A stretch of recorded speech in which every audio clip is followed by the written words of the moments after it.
Hey everyone, and welcome back to the channel for another installment in our Retrospective Figure Showcase series, where we look back at an older release in my collection.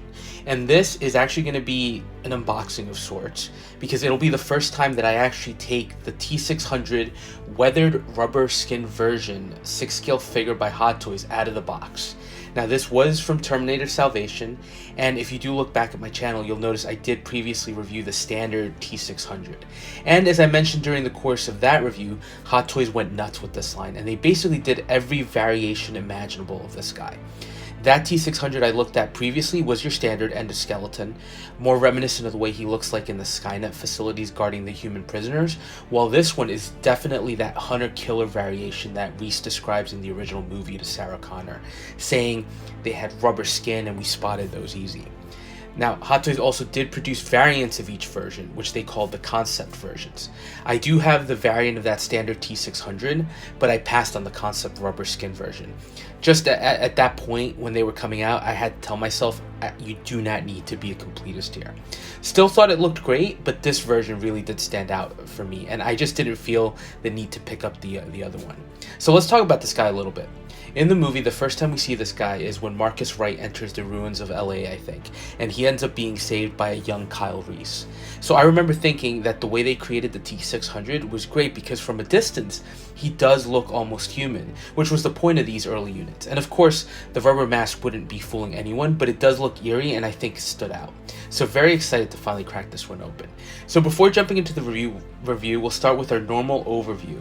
And I laid him out with all of his accessories, and he does come with a decent number of things, but the highlight for me is this diorama base. I'm a sucker for those kinds of bases because I do feel like they give your figures an overall better look and really help bring the figures to life just a little bit more. Besides that though, you do get some similar accessories to the original T-600 we reviewed, but in a slightly different form, and obviously you do get that rubber mask, which is key to this iteration of the endoskeleton.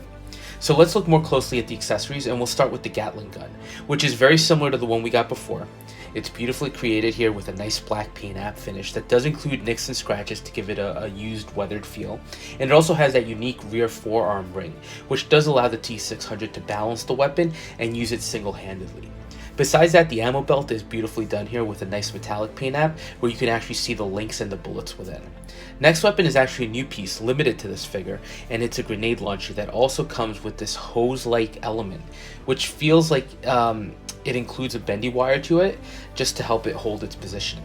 It's very similar to the Gatling gun with a round metal piece that slides over the endoskeleton's forearm and the joystick-like trigger for the hand. So overall, again, nice details, and the grenade launcher actually is articulated and the slide does move forward, although I guess you're meant to assume that the grenades are fed through this hose-like element.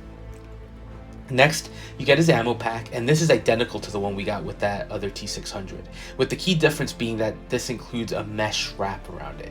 Wrap is actually pretty nice, and I guess it's meant to be some kind of a camouflage, but it's not the best camo, and I guess that can be attributed to Skynet just trying, but not really succeeding in creating these infiltrators until the T-800. Next up, you get a series of empty shell casings. Now these are super small, so I did have to be careful just to avoid losing any, but they look good, and honestly I think they're more of a diorama element than an accessory, since they're meant to be laid out underneath the Gatling gun to show that the machine has been firing the weapon. And speaking of diorama pieces, let's talk about the one that comes with this figure, and it definitely gives you that post-apocalyptic future feel, which multiple human skulls as well as some debris laid out in a very dark ground surface. Almost seems rusted, or maybe this might be my dark side speaking, but it could almost be like blood-soaked soil. But maybe that's a little extreme. I will say that it definitely adds something else to the figure. In particular, it makes the figure feel more dangerous, or gives you a slight feeling of dread given that it's walking around human remains. Throw in the spent shell casings and you have a really nice eye-catching piece here. And the final accessory is that rubber mask. This actually ends up looking more like a mannequin or one of those cheaper Halloween masks that look fake and are meant to look fake.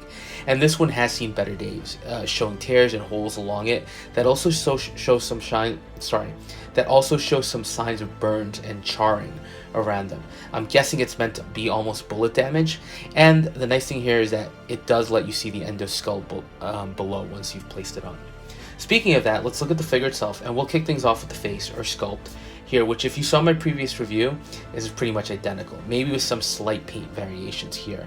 And just like with that previous version, this is beautiful. I think the detail work here continues to impress with the almost sinister looking facial expression, almost like he's smiling. But it looks awesome with the small hydraulic pistons on the jaw, the indentations along the skull, and the detail for the eye being held within the ocular cavity, plus the teeth. It's really just amazing work here. Now, the rest of the figure and is also pretty good, but this is where you're going to start noticing a lot of differences that are going to become noticeable from the other versions. Look, essentially it's the endoskeleton covered in tattered remains of clothing. As a machine, there's no mindset here of changing. It's just clothing that's been worn until it falls apart. And this does seem to indicate a machine that's been actively in the field for a long time and has been through all types of action. First nice thing here is the scarf around the neck. While it hides some of that amazing detail work and the piston work that the endoskeleton has, it does give the figure a nice look and makes it a little more unique. And then I do like how you can see the inner workings of the body beneath the scraps of clothing. That also extends to his pants and belts, where there's just a lot of nice detail here. And while there's a lot of reuse on the figure, there are also some unique elements, including some newly sculpted hands.